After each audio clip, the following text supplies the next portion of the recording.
Hi hello നമസ്കാരം. ആരും ഇല്ലാന്ന് തോന്നുന്നുണ്ട്.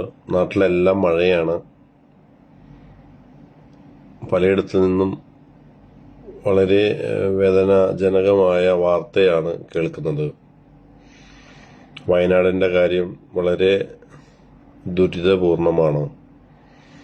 എല്ലാം അറിഞ്ഞുകൊണ്ട് തന്നെ ഇപ്പൊ ഈ ലൈവിന് വന്നത് എന്താണെന്ന് വെച്ചാല്, ദയവ് ചെയ്തിട്ട് കുറെ ആളുകള് ദൈവങ്ങളുടെ രൂപത്തില് അവിടെ പ്രവർത്തിക്കുന്നുണ്ട്. അവരുടെ ആ പ്രവർത്തന മികവ് അല്ലെങ്കിൽ അവരുടെ പ്രവർത്തനങ്ങളെ ഒരു കാരണവശാലും നെഗറ്റീവ് ആക്കാൻ വേണ്ടിയിട്ട് ഈ ഒരു സമയത്ത് ദയവ് ചെയ്തിട്ട് നിങ്ങൾ ഇത് ഇന്ന കാരണം കൊണ്ടാണ് വെള്ളപ്പൊക്കം ഉണ്ടായത്, അല്ലെങ്കിൽ ഇത് മുന്നേ പറഞ്ഞിരുന്നു, അങ്ങനെയൊന്നും പറഞ്ഞിട്ട് നിങ്ങൾ എന്തായാലും വളരെയധികം നെഗറ്റീവ് ഉള്ള വാർത്തകൾ കൊണ്ടുവരരുത്.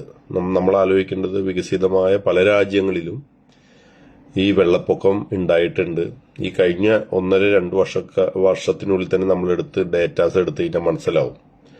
സോ ഇതെല്ലാം വന്നതിന് ശേഷം നമുക്ക് പ്രൊട്ടക്ട് ചെയ്യാൻ പറ്റാതെ വന്നതിന് ശേഷം നമുക്ക് ചെയ്യാവുന്ന കാര്യങ്ങൾ ദുരിതകർമ്മസേന വിഭാഗം പറയുന്നതനുസരിച്ച് അവർ ചെയ്തും നമ്മളും കൂടി ചേർന്നുകൊണ്ട് രക്ഷാപ്രവർത്തനങ്ങൾ ചെയ്ത് ഇവരെയൊക്കെ പുനരധിവസിപ്പിച്ചിട്ടും ഇപ്പൊ നഷ്ടമായ നാശനഷ്ടങ്ങളിൽ നിന്ന് അവരെ മോചിപ്പിക്കുക എന്നുള്ളതാണ് നമ്മളെന്ന മനുഷ്യന്മാർ ചെയ്യേണ്ടത്. അല്ലാതെ ഈ സമയത്ത് നിങ്ങൾ അവിടെ 2 നില വെച്ചത് കൊണ്ടാണ്, നിങ്ങൾ അവിടെ 4 നില വെച്ചത് കൊണ്ടാണ്, ഇത് മുന്നേ ഇങ്ങനെ ഉള്ളതായിട്ടുണ്ട്, ഇതൊന്നും ഈ ഒരു സമയത്ത് പ്രസക്തമായ ചിന്തകളേയല്ല. എന്താണ്, അറ്റാക്ക് വന്നു കഴിഞ്ഞ ശേഷമുള്ള കാര്യങ്ങളും അറ്റാക്കിന് മുന്നേ ചെയ്യേണ്ട കാര്യങ്ങളും തമ്മിൽ ഒരുപാട് വ്യത്യാസമില്ല. അതേപോലെ അങ്ങനെ എന്ന് വെച്ചിട്ട് ഇപ്പൊ അറ്റാക്ക് വരാതിരിക്കുന്നില്ലല്ലോ. അറ്റാക്ക് പല രീതിയിൽ വരുന്ന പോലെ തന്നെയാണ് ഇതെല്ലാം. നമ്മൾ എത്ര ചിലപ്പോൾ മുന്നേ നോക്കിയാലും ഒരു കാലഘട്ടത്തിന്റെ പല സമ്മർദ്ദങ്ങൾ കൊണ്ടും പല പ്രകൃതിയിലുണ്ടായ മാറ്റങ്ങൾ കൊണ്ടും ഇതൊക്കെ സംഭവിക്കുന്നതാണ്. അല്ലെങ്കിൽ നമ്മുടെ ആരുടെയും കൈകളിലല്ല. കുറെയൊക്കെ നമുക്ക് പ്രൊട്ടക്ട് ചെയ്യാൻ പറ്റും. അപ്പൊ ഇത് സ്വാഭാവികമായി സംഭവിച്ചു പോകുന്ന ഈ ഒരു സമയത്ത് ദയവ് ചെയ്തിട്ട് ഉപദേശം കൊണ്ട് നിങ്ങൾ എന്ത് ചെയ്യരുത്, ചെല്ലരുത്. കാരണം എന്തുകൊണ്ടാ, അത് മാനസികമായിട്ട് പലരെയും തളർത്തുള്ളൂ. അപ്പോ നമുക്കോ അവിടേക്ക് പോകാൻ കഴിയില്ല. പോയി ആ മരിച്ചവരെയും അവിടെ ബുദ്ധിമുട്ടിലിരിക്കുന്നവരെയൊക്കെ രക്ഷിക്കുന്ന ആളുകളെ നെഗറ്റീവ് ആക്കുന്ന തരത്തിൽ അയ്യോ ഇതിങ്ങനെ ചെയ്യേണ്ടതായിരുന്നു, അത് അങ്ങനെ ചെയ്യേണ്ടതായിരുന്നു, അവിടെ നിങ്ങൾ വീട് വെക്കാൻ പാടില്ലായിരുന്നു, ആ പുഴയുടെ അരികിൽ നോക്കേണ്ടതായി, ഇതെല്ലാം ഒരു ഇതൊക്കെ വലിയൊരു ചരിത്രം പറയുന്ന പോലെ പറയേണ്ടതുണ്ട്. അവിടുത്തെ കുടിയേറ്റം മോശമായിരുന്നു, അവിടേക്ക് കുടിയേറാൻ ആരാണ് പറഞ്ഞത്, ഇങ്ങനെ എന്തൊക്കെ അത് നോക്കൂ, ഓരോരുത്തരുടെ മനസ്സിലുള്ളത് എന്തൊക്കെയാണ് വരുന്നത്. പക്ഷെ ഇതെല്ലാം നമുക്ക് ഈ മുന്നേ ഇതിന് ഉള്ള കാര്യങ്ങൾ നോക്കേണ്ട ആളുകളെയൊക്കെ ബോധവാന്മാരാക്കുന്ന തലങ്ങളിലൊന്നും നമ്മൾ പോയിട്ടില്ല. ഈ പറയുന്ന പലരും ഈ വയനാടിന്റെ പ്രകൃതി സൗന്ദര്യം ആസ്വദിക്കാൻ വേണ്ടി നാട്ടിൽ നിന്നും വലിയ വണ്ടി എടുത്തും ചെറിയ വണ്ടി എടുത്തിട്ടും പോയി കണ്ട് ആസ്വദിച്ച് വന്നവരാണ്, അല്ലെ? നമ്മുടെ അവിടെയുള്ള ഏറ്റവും നല്ലൊരു ടൂറിസ്റ്റ് പ്ലേസ് ആണ് വയനാട് എന്ന് പറയുന്നത്. വയനാട് ചുരം കാണാത്ത അപൂർവം ആളുകളേ ഉള്ളൂ. ഇതെല്ലാം നമ്മൾ ആസ്വദിച്ച് വരുന്നവരാണ്. ആസ്വദിക്കാൻ പോകുന്നതിന് മുൻപേ ഇതിനെക്കുറിച്ചൊക്കെ വല്ലതും ചിന്തിച്ചിട്ട് ആരെങ്കിലും പോയിട്ടുണ്ടോ? ഇല്ല, ആരും പോയിട്ടില്ല. ആ സമയത്ത് നമ്മളത് ആസ്വദിച്ച് കടന്നു വന്ന ആളുകളാണ്. ഇന്ന് നിങ്ങൾക്ക് ഒരു സുപ്രഭാതത്തിൽ തോന്നുകയാണ്, അയ്യോ വയനാട് പോലെയുള്ള ഒരു ജില്ലയിൽ ഇന്ന കാര്യങ്ങളൊക്കെ ചെയ്യേണ്ടതായിരുന്നു, അവിടെ ഇന്ന രീതിയിലൊന്നും ചെയ്യാൻ പാടില്ലായിരുന്നു, അതുകൊണ്ടൊക്കെയാണ് ഇത് സംഭവിച്ചിട്ടുള്ളത്, അത് ഇനി അവരനുഭവിക്കട്ടെ. നോക്കൂ, എത്ര വളരെ മോശമായ ഒരു ചിന്താഗതിയാണത്. അവിടെ സംഭവിച്ചു, നമ്മൾക്ക് അവിടെ എത്താൻ കഴിഞ്ഞില്ല. എത്തുന്നവരെത്തി, അല്ലെങ്കിൽ നമുക്ക് മറ്റു തലങ്ങളിൽ സഹായിക്കാൻ കഴിയുമോ സഹായിക്കുക. അത് മുഖ്യമന്ത്രിയുടെയിലേക്ക് വേണേൽ മുഖ്യമന്ത്രി, പ്രധാനമന്ത്രിയുടെയിലേക്ക് വേണേൽ പ്രധാനമന്ത്രി, സന്നദ്ധ സംഘടനയിലേക്ക് വേണേൽ സന്നദ്ധ സംഘടനയിലേക്ക് സഹായം എത്തിക്കുക. അത് വസ്തുവകളാണെങ്കിൽ അത് കൊടുക്കാനുള്ള സൗകര്യങ്ങൾ ചെയ്യും. ഇതേ നമുക്ക് ചെയ്യാനുള്ളൂ. അതായത് ആരും മനഃപൂർവ്വം വരുന്ന പ്രകൃതിയാണ്. നമുക്കൊരിക്കലും ഒന്നിനും എത്ര പ്രൊട്ടക്ട് ചെയ്താലും നമ്മൾ സ്വയം രക്ഷിച്ചാലും നാളെ വേറെ രീതിയിലാണ് പ്രകൃതി നമ്മളോട് കാണിക്കുക. ഇതെല്ലാം നമുക്ക് ഒരു പരിധി വരെ പ്രൊട്ടക്ട് ചെയ്യാൻ പറ്റും എന്ന് പറഞ്ഞാൽ, മനുഷ്യന് അസുഖം വരുന്ന പോലെ തന്നെയാണ്. ചില അസുഖങ്ങൾ മാരകമായ രോഗമായിരിക്കാം, ചിലത് ഒരു പനി വന്ന് തലവേദന വന്ന് പോകുന്ന പോലെ ഇരിക്കാം. ഇതെല്ലാം അതുപോലെ തന്നെ പ്രകൃതി നമ്മൾ ഇതൊക്കെ എടുക്കുമ്പോൾ അല്ലെങ്കിൽ ഇതെല്ലാം ചെയ്യുമ്പോൾ അതിൻ്റെതായ മാറ്റങ്ങൾ പ്രകൃതി കാണിക്കുന്നുണ്ട്. അതിപ്പോ ഞാൻ പറഞ്ഞത് കേരളം പോലെയുള്ള സംസ്ഥാനത്തിലല്ല, ഇന്ത്യ പോലെയുള്ള രാജ്യത്തിലല്ല, ലോകത്തുള്ള എല്ലാ രാജ്യങ്ങളിലും ഇങ്ങനെയുള്ള പ്രകൃതിക്ഷോഭങ്ങൾ ഉണ്ടായിക്കൊണ്ടിരിക്കുന്നുണ്ട്. അതുകൊണ്ട് തന്നെയാണല്ലോ റെഡ് ക്രോസും അല്ലെങ്കിൽ ഒരുപാട് സന്നദ്ധ സംഘടനകൾ ഈ ലോകത്ത് ഉടലെടുത്തത് ഇല്ലേ?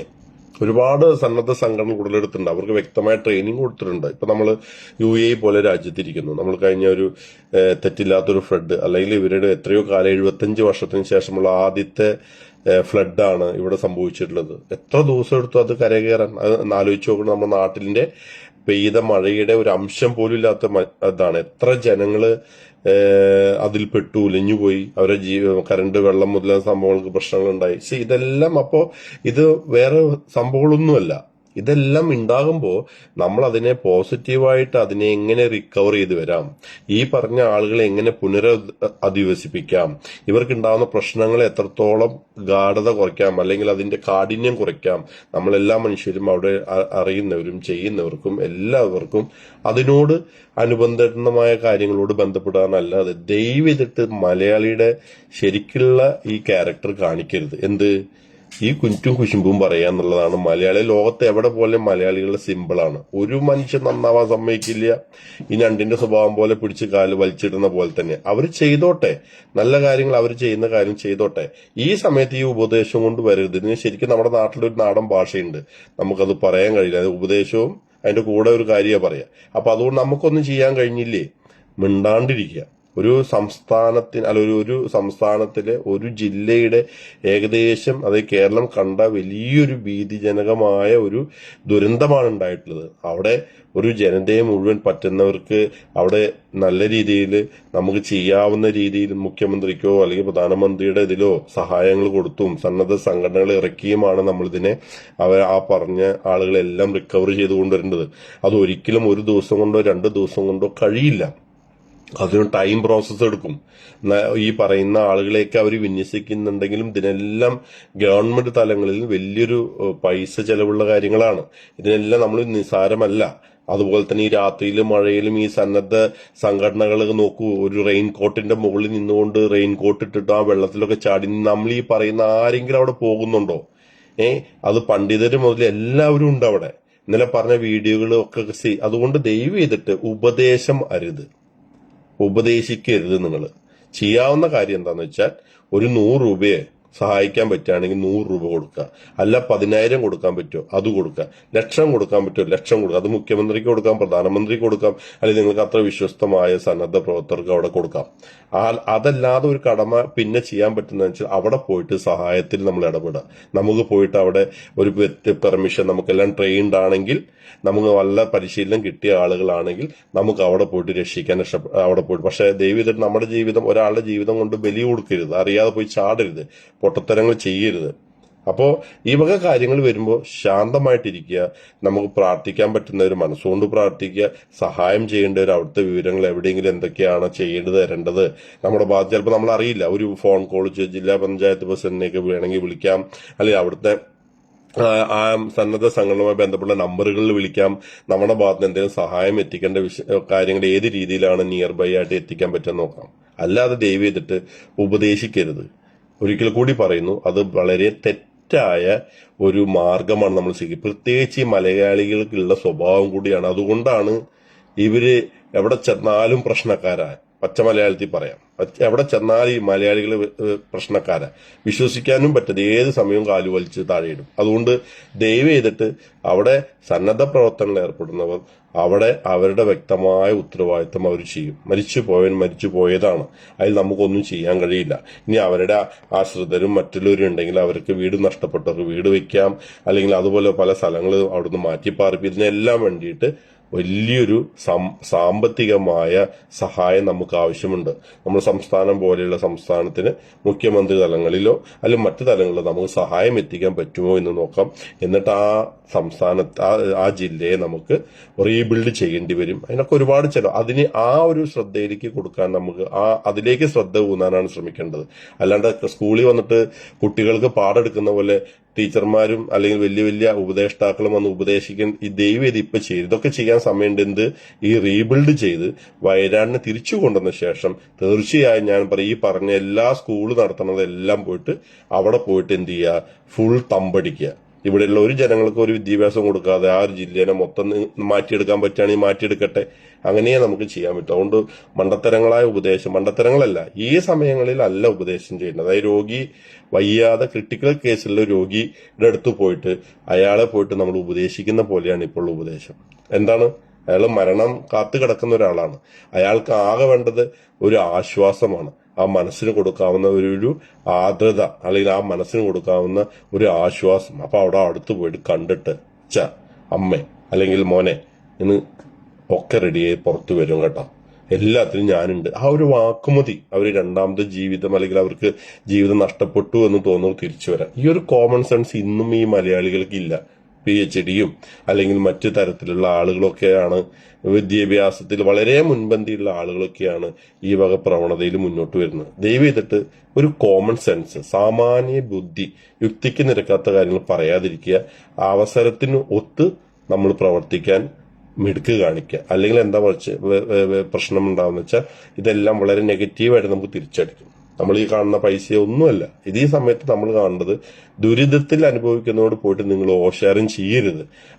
അവൻ അനുഭവിച്ച അല്ലെങ്കിൽ അവരനുഭവിക്കുന്ന ദുരിതത്തിന്റെ ബുദ്ധിമുട്ട് അറിയണമെങ്കിൽ ഒരിക്കലെങ്കിലും നമ്മൾ ഈ ഭാഗത്തൂടെ കടന്നു ചെല്ലണം. അല്ലെങ്കിൽ ഈ ഭാഗത്തുനിന്നല്ല, ഒരു മനുഷ്യൻ ദുരിതത്തിൽ നിൽക്കുമ്പോൾ അല്ലെങ്കിൽ ദുരിതം അനുഭവിച്ചതിനോട് നമ്മളൊക്കെ പഠിച്ച് വന്നത് ദുരിതത്തെക്കുറിച്ച് മനസ്സിലാക്കിയത്. പട്ടിണി കിടക്കുന്നവന് ആ പട്ടിണി കിടന്നവന് മാത്രമേ ആ പട്ടിണി കിടക്കുന്നവന്റെ വേദന അറിയുള്ളൂ. നമ്മൾ പുസ്തകം പഠിക്കാം, വലിയ പൊസിഷനിൽ ഇരുന്നിട്ട് ഭാവന ചെയ്യാം, അല്ലെങ്കിൽ വിഭാവനം ചെയ്യാം. ഒരു ഭാവന കൊണ്ടുവന്നിട്ടുള്ള എന്ത് ചെയ്യാൻ പറ്റും, ഒരു പട്ടിണിയെ നമുക്ക് കാണുന്നതും പട്ടിണി അനുഭവിച്ചതും തമ്മിൽ വളരെ വ്യത്യാസമുണ്ട്. അപ്പൊ അതുകൊണ്ട് കഥകളും കവിതകളൊക്കെ എഴുതാം, അതൊക്കെ നല്ല കാര്യമാണ്. പക്ഷെ ഈ സമയത്ത് അതൊക്കെ വേണമെങ്കിൽ ഇറക്കി വെച്ചോ. കവിതകളും ഇതൊക്കെ കഴിഞ്ഞ് നമുക്ക് ഇറക്കിയ ശേഷം ഈ അവിടേക്ക് വേണ്ട സന്നാഹങ്ങളെ റെഡിയാക്കുകയും ആ ഒരു യുദ്ധമുഖ ഭീഷണി പോലെ ആ ഒരു ഭീഷണിയുള്ള സ്ഥലത്ത് അല്ലെങ്കിൽ ആ ഒരു ദുരിതം അനുഭവിക്കുന്ന സ്ഥലത്ത് നമുക്ക് വേണ്ട സഹായം എത്തിക്കുക. അത് പൈസയാണ്. ഈ പൈസ മറ്റു തരത്തിൽ വിവരങ്ങൾ അനുസരിച്ച് വരുന്ന നാട്ടിലുള്ള എല്ലാവരും അത് ചെയ്യാൻ വേണ്ടി ശ്രമിക്കുക. അല്ലാതെ ഉപദേശം അരുത്. ദയവ് ചെയ്തിട്ട് ഇതൊരു ഉപദേശമല്ല. ഇത് കണ്ടപ്പോ കുറച്ചുപേര് അവിടെ ഇവിടെ ഇരുന്ന് കണ്ടപ്പോ വിഷമം കൊണ്ട് പറഞ്ഞതാണ്. ഓക്കെ, അപ്പൊ എല്ലാവർക്കും വലിയൊരു നമസ്കാരം. എല്ലാവരും നാട്ടില് അവനവന്റെ സുരക്ഷ നോക്കി അനാവശ്യമായ ഈ മഴക്കാലത്ത് ടൂറും കാര്യങ്ങളൊന്നും പോവാതെ വീട്ടിൽ സ്വസ്ഥമായിട്ടിരിക്കുക. വീട്ടിലുള്ളവരുടെ കാര്യങ്ങൾ വളരെ ശ്രദ്ധയോടെ നോക്കുക. നമ്മൾ എവിടെയാണോ നാട്, ആ നാടിന്റെ ചുറ്റു പല മേഖലകളിലെ സേഫ്റ്റി ആയിട്ടുള്ള സുരക്ഷിതമായ കാര്യങ്ങൾ ഗവൺമെന്റ് തരുന്ന നിർദ്ദേശങ്ങൾ അനുസരിച്ച് പാലിച്ചുകൊണ്ട് ആ കുട്ടികളെയും മക്കളെയും നാട്ടുകാരെയും എല്ലാം സംരക്ഷിക്കേണ്ട ചുമതല ഏറ്റെടുക്കുക. അപ്പൊ എല്ലാവർക്കും വലിയൊരു നന്ദി.